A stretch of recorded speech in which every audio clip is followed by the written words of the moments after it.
And if the sunspot produces a CME that strikes Earth directly with the right magnetic orientation, then the story stops being about astronomy and starts becoming something far more personal.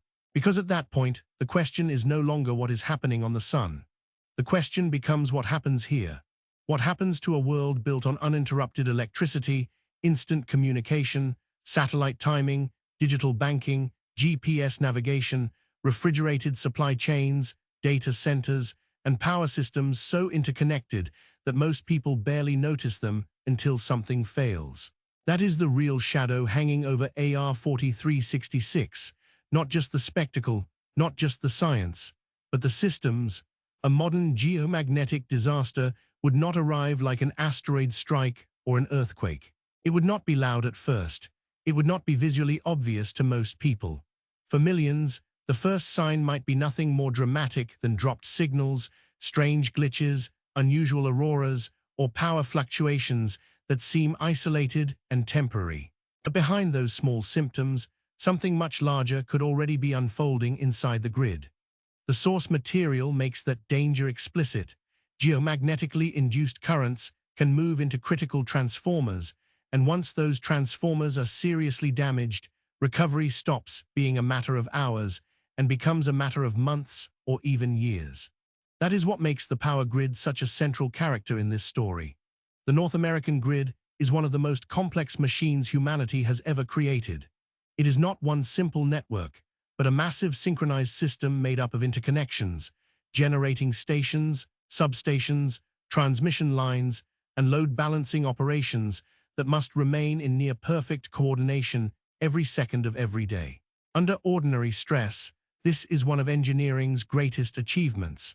Storms, equipment failures, demand spikes, even large-scale natural disasters can often be absorbed because the system was designed with layers of redundancy.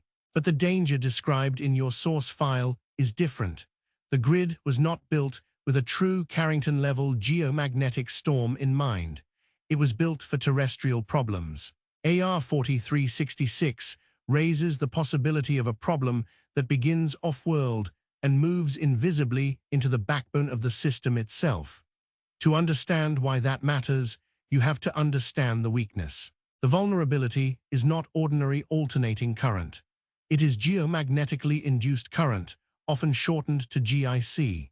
These are slow, quasi-direct currents created when Earth's magnetic field is rapidly disturbed by solar activity. They do not need to break a power plant to become dangerous. They do not need to physically snap wires. They enter through grounding paths and transform the grid's own design into a liability. And the most vulnerable equipment in that system is the transformer. A transformer is supposed to operate with alternating current, where the direction reverses constantly and predictably. That rhythmic switching is part of what allows power to be stepped up and down efficiently across long distances. But direct current behaves differently. Even a relatively small unwanted DC component can push the magnetic core of a transformer towards saturation. Once that happens, the transformer begins to draw excessive reactive power, create harmonic distortion, and overheat in places that were never designed to carry that kind of stress. This is not just a matter of performance degradation. The internal damage can become permanent. According to the material in your file, transformers affected this way may not trip and recover cleanly. They can fail in a way that requires full replacement, and those replacements are not sitting in warehouses waiting to be shipped overnight. That is one of the darkest parts of this entire subject. A large transformer is not like a broken circuit breaker. It is not like a blown fuse. It is not even like a damaged substation component that can be swapped out in a few days. These are massive custom-built machines, often weighing hundreds of tons, requiring specialized manufacturing, transportation, and installation. The source text notes that replacement timelines can stretch from many months to well over a year, even under normal conditions. If many failed at once, those timelines would no longer be sequential. They would become impossible bottlenecks. And that is how a space weather event becomes a civilization problem, not because every light goes out forever, Not because every satellite falls from the sky, but because enough of the right things fail at the same time. Hospitals lose stable power, water treatment facilities shut down. Fuel distribution stops working normally because pumps and control systems depend on electricity. Communications begin to fail in layers. Food storage becomes harder. Logistics slow down. Supply chains tighten. Financial systems, transportation networks, and emergency response operations start experiencing friction everywhere at once. Your source file is blunt about this. It describes a chain in which hospitals, water systems, communications, fuel, refrigeration, and supply lines all begin to suffer when grid-level failure spreads far enough. And that is exactly why the topic refuses to stay inside the world of astronomy. This is not a new concern. The source material points back repeatedly to the Carrington event of 1859, not because historians enjoy dramatic comparisons, but because Carrington remains the clearest historical blueprint for what a severe Earth-directed solar event can do. Telegraph operators saw sparks, fires, and strange surges powerful enough to keep systems running even after batteries were disconnected. Auroras appeared so far from the poles that they were visible in regions where people had no cultural memory of seeing such lights. It was a global event in an age when global electrical dependence barely existed. That is the part that should bother us most. The world of 1859 had almost nothing to lose compared with the world of today. And yet the event was still extraordinary. That is why the comparison to AR4366 feels so disturbing, because the file does not present the comparison as sensational theater. It frames it as a physical and historical analogy.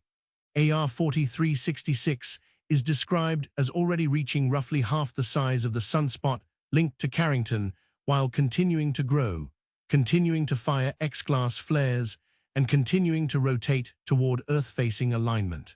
That does not prove disaster, but it does mean the right ingredients are visible enough that experts, observers, and space weather watchers are paying close attention.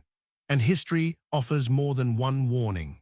The March 1989 storm is perhaps the clearest modern reminder of how fragile electrical systems can be under geomagnetic stress. That storm was far weaker than Carrington, yet it still collapsed the Hydro-Quebec grid in roughly 90 seconds and left millions without power for hours. The source notes another key point as well. Later investments in mitigation helped Canada strengthen parts of its system with blocking devices and monitoring. In other words, some lessons were learned. Protection is possible, but it was not implemented everywhere at the same scale. The file argues that while some utilities and regions have improved, the grid as a whole remains unevenly hardened and still fundamentally vulnerable to a truly extreme event. That unevenness matters, because a system does not need to fail everywhere to become unstable. It only needs enough critical points to fail in the wrong pattern. One of the most chilling details in the source material is the reference to a Federal Energy Regulatory Commission estimate suggesting that the simultaneous loss of a very small number of key substations could trigger cascading consequences across a huge swath of the eastern United States. The number cited is shockingly small. That is the kind of fact that changes the emotional texture of the whole story. It reminds you that critical infrastructure often looks huge from the outside and fragile from the inside. And then there is the deeper, more uncomfortable issue. We are not especially good at preparing for rare disasters. That point runs all through your source material. Moderate geomagnetic storms happen often enough to be studied, modeled, and taken seriously. But truly extreme events are infrequent enough that hardening every vulnerable component looks expensive, politically inconvenient, and easy to postpone. Billions, perhaps tens of billions, would be needed to build the kind of resilience that a Carrington-scale storm might demand. And because such storms may happen only once in many decades or once in a century-scale window, governments and utilities tend to treat them like long-tail risks. Catastrophic, real, but easy to delay because the payoff for prevention is uncertain and not immediately visible. That is a familiar human pattern. We prepare well for the disasters that happen often enough to be remembered. We prepare badly for the disasters that are rare enough to feel hypothetical, until one of them stops feeling hypothetical. And that is where AR4366 enters the psychological side of the story. Because AR4366 is not just data on a screen, it is what a long-tail risk looks like when it begins to feel immediate.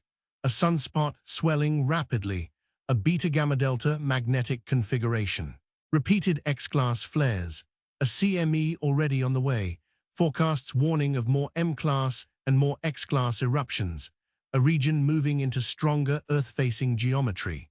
That combination compresses an abstract threat into a real-time event, and that is why people are paying attention now in a way they often do not when the conversation stays theoretical. But the most honest answer is still uncertainty.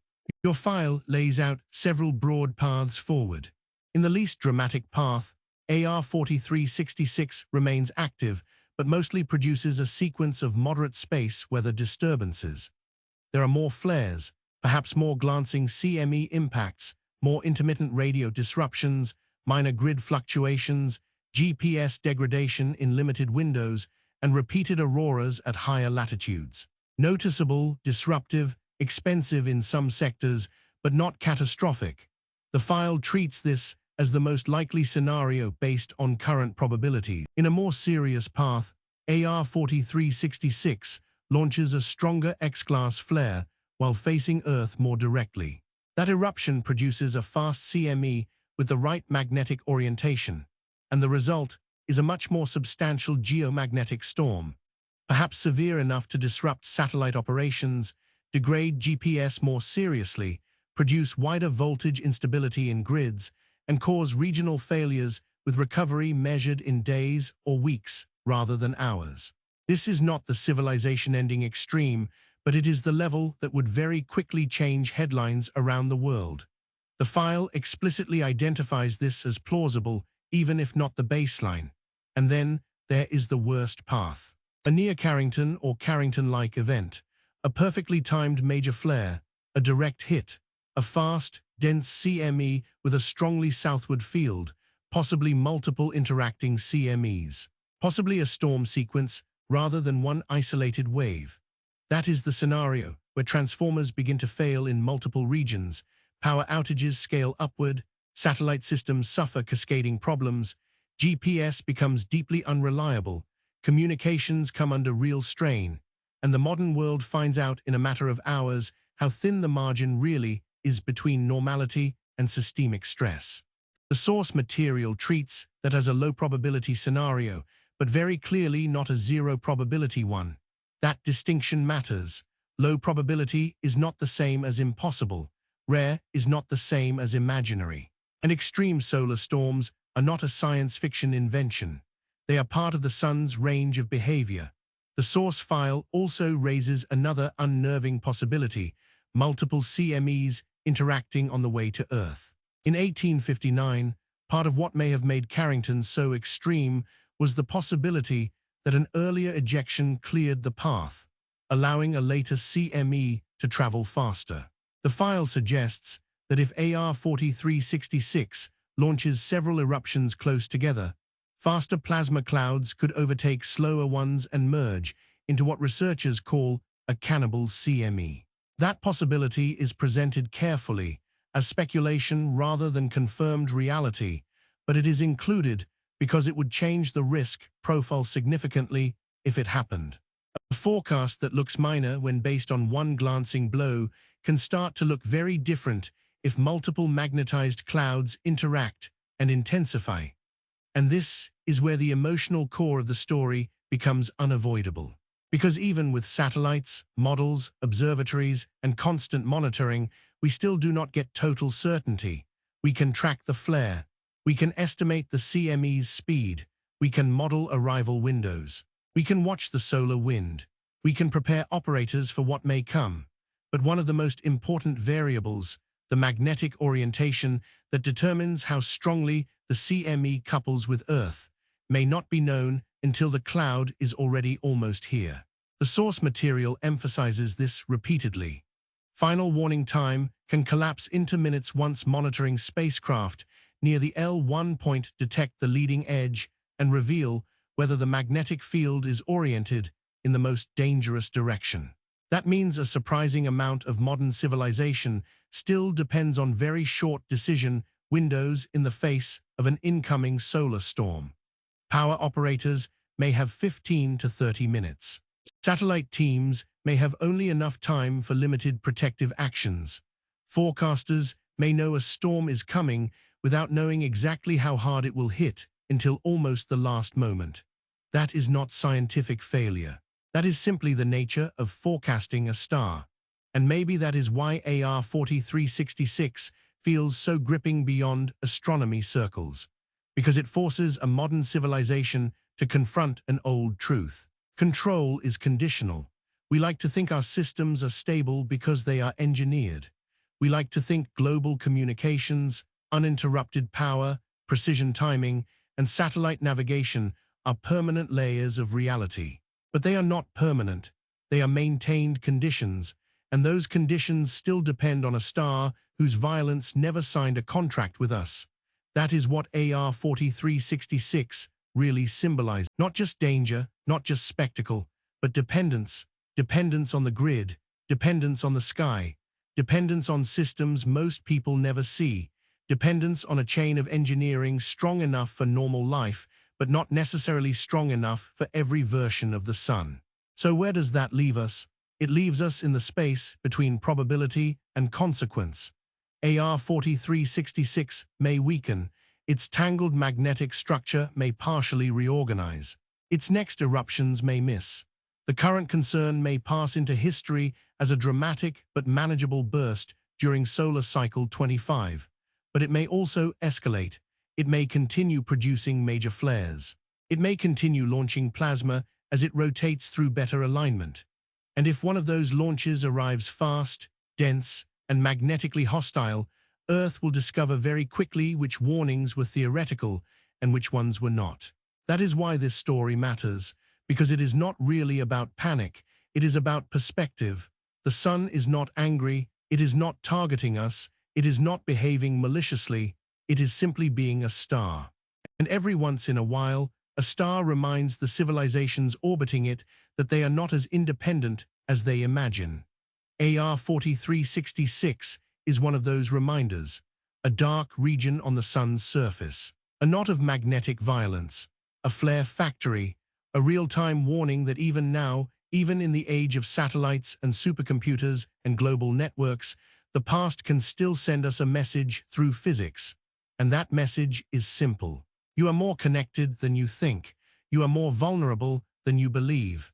And the systems you trust every day still live under a sky you do not control. But even while the world is worrying about transformers, substations, and the grid, another kind of damage is already happening. Not tomorrow, not in theory, not in some worst-case model, right now. Every time AR4366 releases a major flare, a portion of Earth's sunlit side loses part of its ability to communicate using high-frequency radio.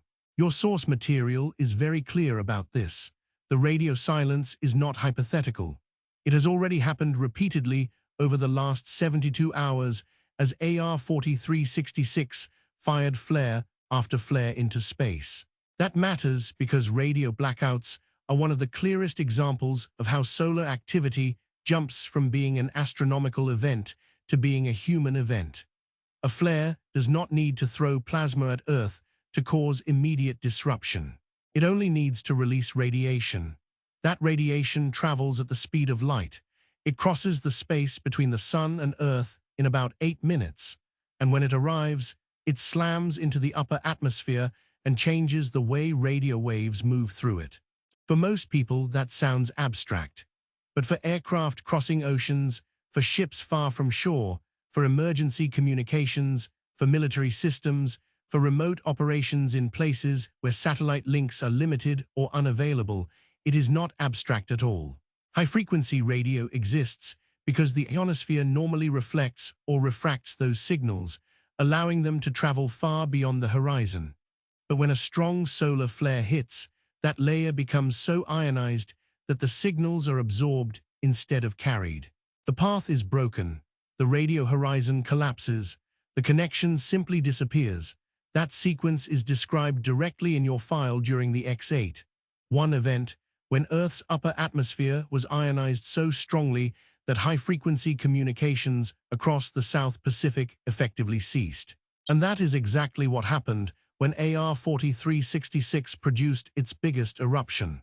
At 23:57 UTC on February 1, the region unleashed an X8.1 flare, later described in the source material as possibly revised to X8.3, depending on instrument data. The description is intense, a sustained event lasting roughly 6 hours, pulsing through repeated waves of magnetic energy release, bright enough that solar observers saw the whole region light up in hydrogen alpha and extreme ultraviolet imagery. Within minutes, that radiation reached Earth, and when it did, high-frequency radio across the South Pacific went dark. That was not the end. Less than half an hour later, AR4366 produced another X-class flare. Then another, then another. According to the file, by the end of February 2, solar scientists had watched 4 X-class flares in less than 24 hours from a single active region. By February 3, the count had risen again. And by February 4, the source places the total at 6 X-class flares and more than 40 M-class flares within roughly 72 hours. That is not ordinary solar activity. That is a region behaving at the outer edge of what even the modern space age regularly observes. And each flare mattered not only because of what it meant for the future, but because of what it was already doing in the present. One blackout centered over the South Pacific, another over parts of Africa and Europe, another over the Atlantic and the western coast of Africa. Different longitudes rotated into daylight, and different parts of the world took their turn under the sun's direct blast. That detail is important because it shows how planetary vulnerability works under solar storms. Earth is not hit all at once in the same way. The effects move with geometry, with time zones, with the rotation of the planet, and with which side is facing the sun at the wrong moment. This is one of the most unsettling truths about AR4366. We are not waiting for the event to begin. The event has already begun. We are only waiting to see how far it goes. And that changes the emotional tone of the whole story, because when people hear about a monster sunspot, the first instinct is often to imagine a future threat, something coming tomorrow. Something may be dangerous if the conditions line up just right. But AR4366 has already crossed that line. It has already disrupted communications. It has already generated major blackouts in radio-dependent regions. It has already launched at least one CME with an Earth-directed component. It has already forced forecasters into active watch mode.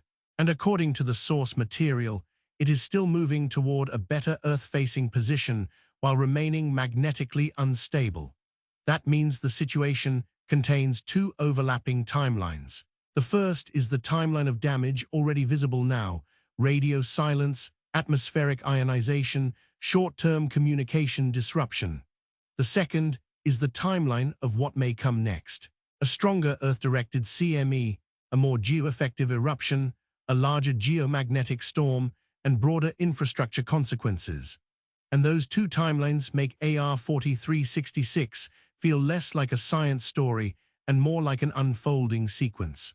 The reason most of the flares so far have not produced even worse Earth impacts, as your source points out, is simple geometry.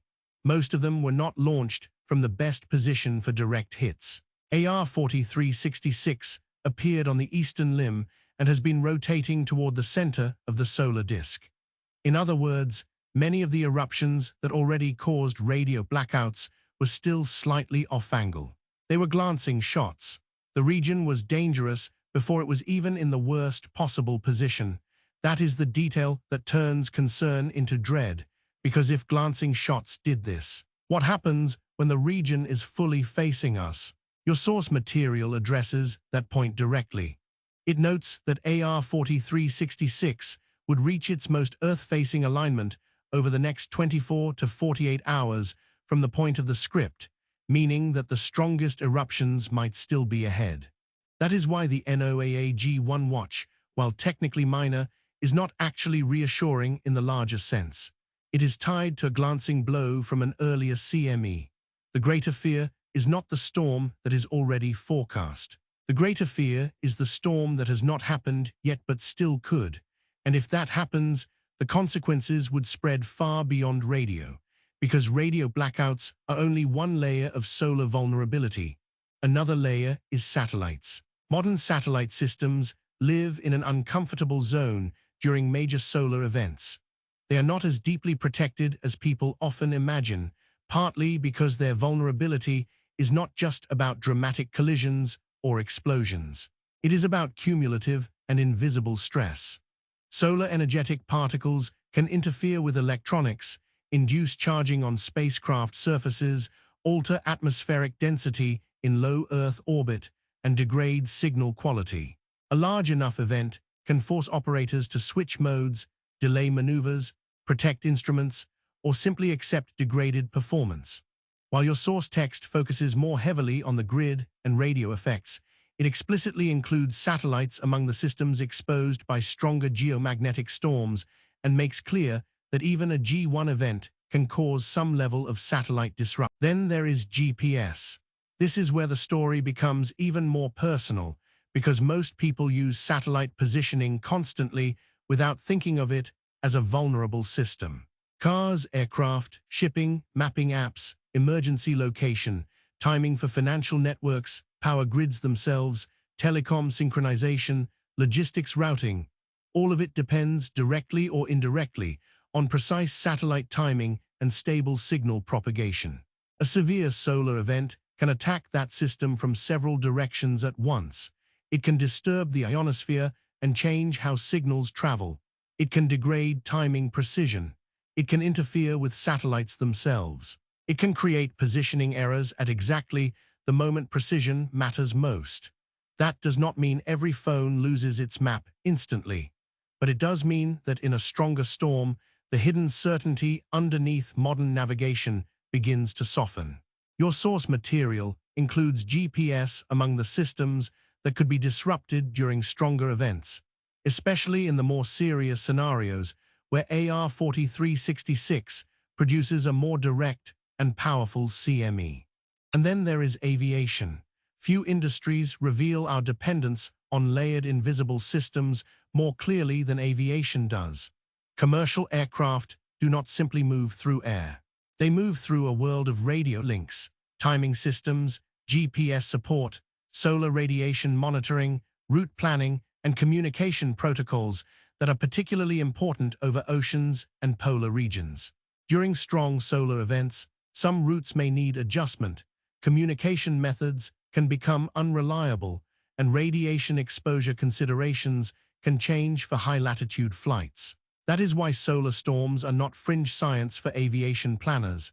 They are operational hazards. Even when the disruption is temporary, it forces decisions, rerouting, fuel changes, communication workarounds, delays, loss of margin, and that is under moderate conditions. Under stronger conditions, the stress multiplies.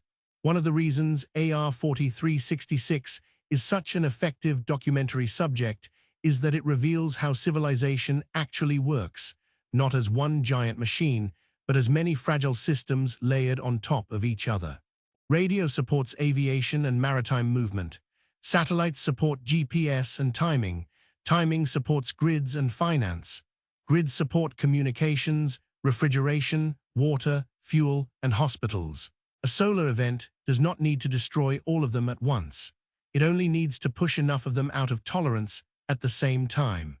That cascading vulnerability is the same basic logic running through the Transformer story in Part 2, and it is already visible here in miniature through the repeated radio blackouts described in your source. And perhaps the strangest part is how invisible all of this feels to ordinary life until it reaches a certain threshold.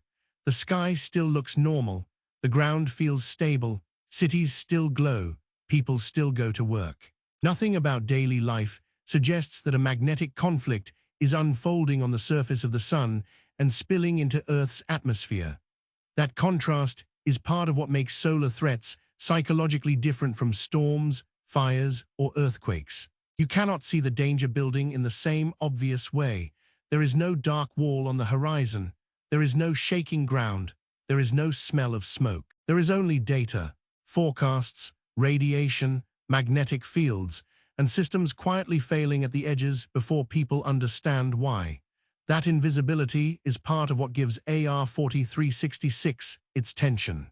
Because most existential threats in modern storytelling are loud, this one is quiet until it is. A pilot loses reliable HF contact. An operator watches a signal fade. A forecast discussion becomes less reassuring. A grid engineer starts looking at numbers more carefully. A scientist sees the next flare appear on the monitor. An aurora appears too far south. A navigation solution becomes less stable. And slowly, the story turns from interesting to urgent. Your file captures that escalation very well.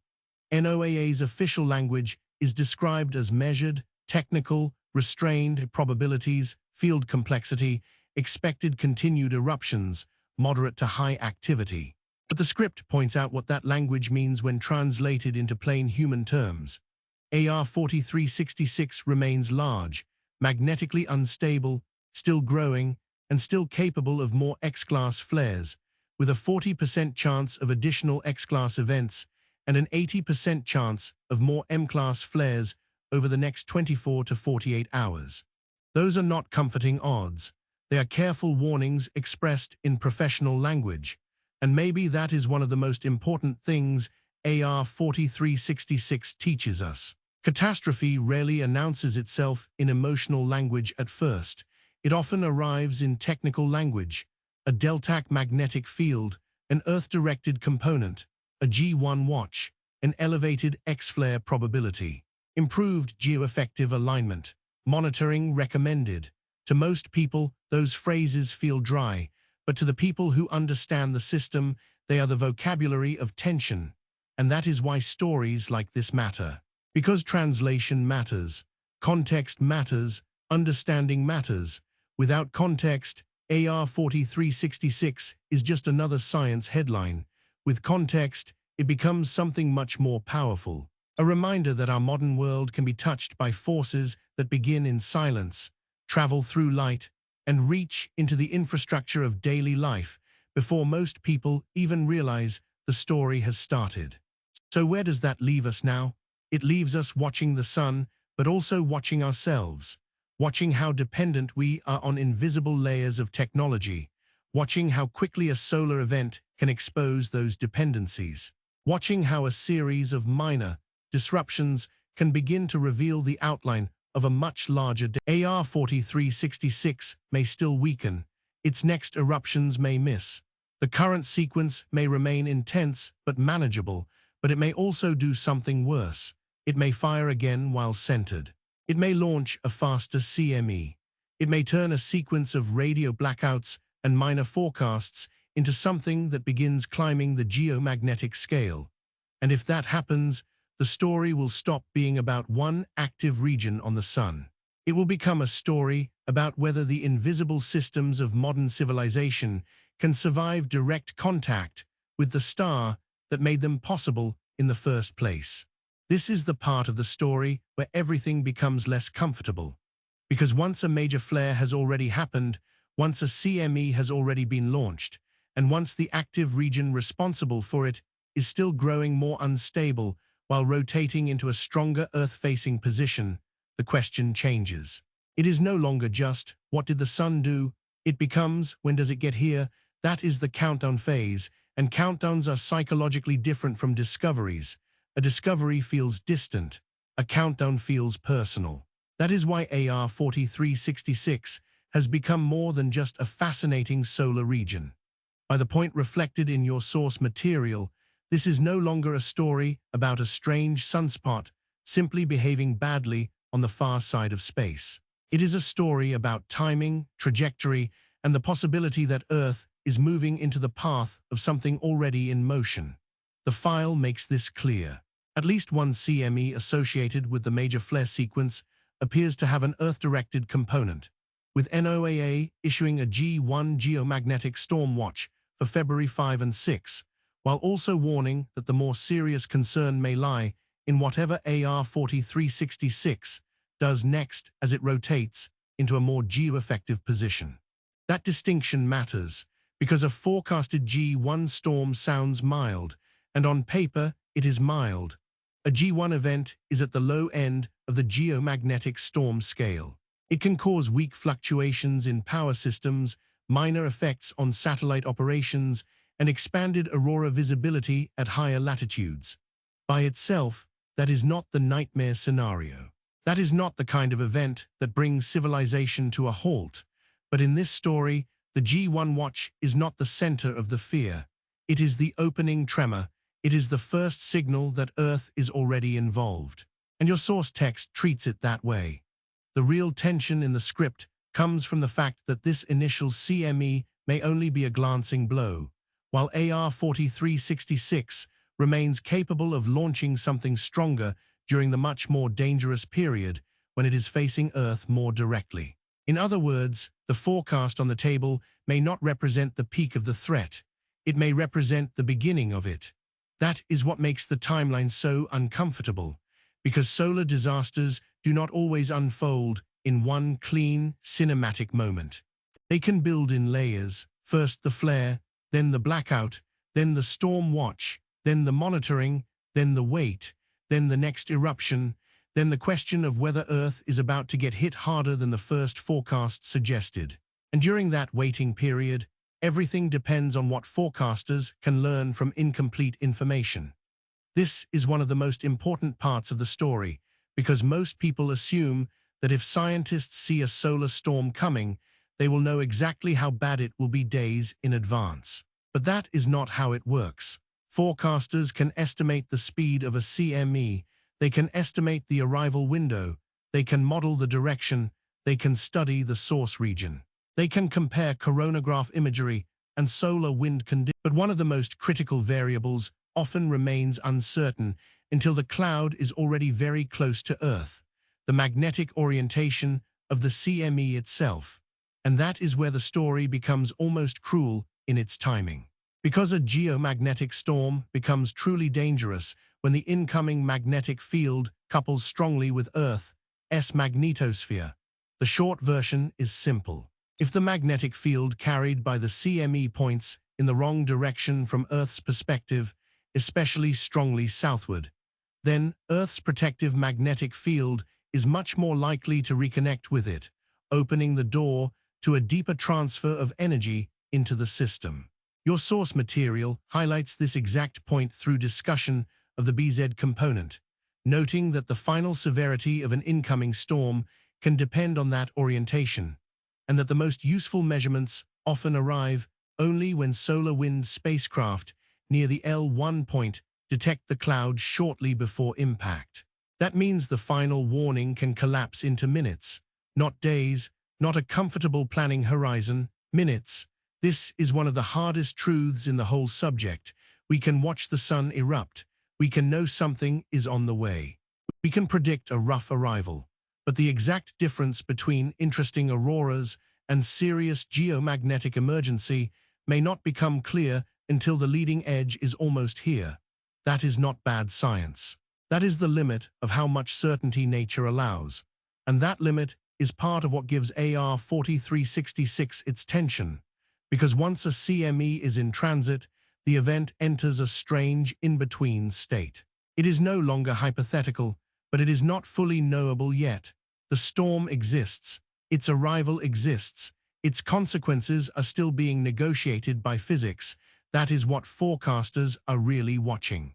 They are not only watching the sun anymore. They are watching the space between the sun and Earth. They are watching solar wind speed. They are watching density. They are watching interplanetary magnetic field data. They are watching whether the magnetic field strengthens or turns southward. They are watching whether the first forecast was too gentle.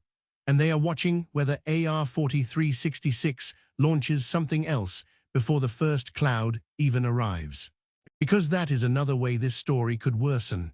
If AR4366 were calming down, the countdown would be simpler. A flare happened, a CME launched, Earth waits, the storm arrives, the event passes. But AR4366 is not calm. According to the material in your file, the region remains large, magnetically unstable, and still highly capable of more eruptions, with an 80% chance of additional M-class flares and a 40% chance of more X-class flares over the following day or two. That means forecasters are not only watching an incoming disturbance, they are also watching the source region that could make the situation worse at any moment. And that changes the emotional logic of the countdown. It is not one timer, it is two. One timer is counting down to the arrival of the CME already in flight. The other is counting down to the next possible flare from AR4366 itself. That is what makes the situation feel unstable in a much deeper way than a normal weather event. With a hurricane, at least the storm you are tracking is usually the storm you are dealing with. But with a major solar active region, the source can keep firing while the earlier effects are still crossing space. That is why the phrase "cannibal CME" becomes so haunting in this context. Your source material raises the possibility, cautiously, that if AR4366 launches multiple eruptions close together, a faster CME could overtake a slower one and merge into a larger, more complex structure.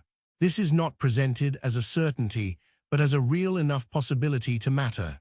If it happened, the difference between a forecast that looked manageable and an impact that turns much more serious could emerge rapidly. And that is exactly why space, weather forecasting feels so different from normal daily intuition. We are used to dangers that get more predictable as they get closer. Solar storms do not always work that way. Sometimes they become more real as they get closer, but not necessarily more certain. Sometimes the most important detail arrives last. Sometimes the second eruption matters more than the first. Sometimes a glancing blow is only frightening because of what it suggests might follow. That is AR4366 in this phase of the story. A region that has already proven it can erupt. A region still turning toward us. A region still carrying dangerous odds of more major flares. A region that may already have sent one warning shot toward Earth while holding back the more serious danger for later. And perhaps the strangest part is how normal the world still feels during the countdown. People still wake up, traffic still moves, phones still light up, the sky still looks harmless. Nothing about ordinary life communicates the fact that forecasters may be staring at plasma, magnetic fields, coronagraph data, and L1 telemetry trying to answer a question with global consequences. Is this about to be minor or not? That contrast is one of the reasons solar threats are so effective in documentary storytelling. The danger is invisible. The suspense is mathematical. The fear comes not from what people see, but from what they know is possible. And once you understand that, every update starts to feel heavier. A new flare from AR4366 is no longer just another piece of space news. It becomes a change in the odds. A revised storm scale is not just technical language.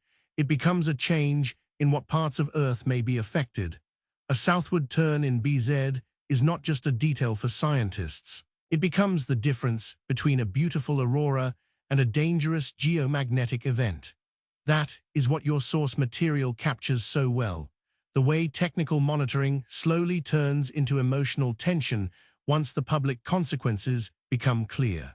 NOAA may use restrained language. Scientists may stay cautious, but underneath that caution is a very simple reality. AR4366 is dangerous enough that every new data point matters. So what are we really watching for in this countdown window? We are watching whether the incoming CME speeds up or strengthens unexpectedly. We are watching whether the magnetic field turns southward. We are watching whether geomagnetic forecasts climb from G1 towards stronger levels. We are watching whether AR4366 launches another major Earth-facing flare before the first impact sequence is complete. And we are watching whether the world is about to learn, in real time, how much of modern life depends on calm space weather. That is the real build-up now, not abstract danger, not historical comparison, but immediate uncertainty. The kind that keeps scientists awake. The kind that makes operators monitor backup systems. The kind that turns an astronomy story into a global question mark. Because if AR4366 fires again while near center disk, and if that eruption launches a faster, denser, more magnetically hostile CME, then the initial G1 watch will be remembered not as the storm, but as the warning. And that is what makes this phase of the story feel so sharp. Earth may already be entering the event, or Earth may only be entering the prelude. And right now, no one can honestly say with total confidence which one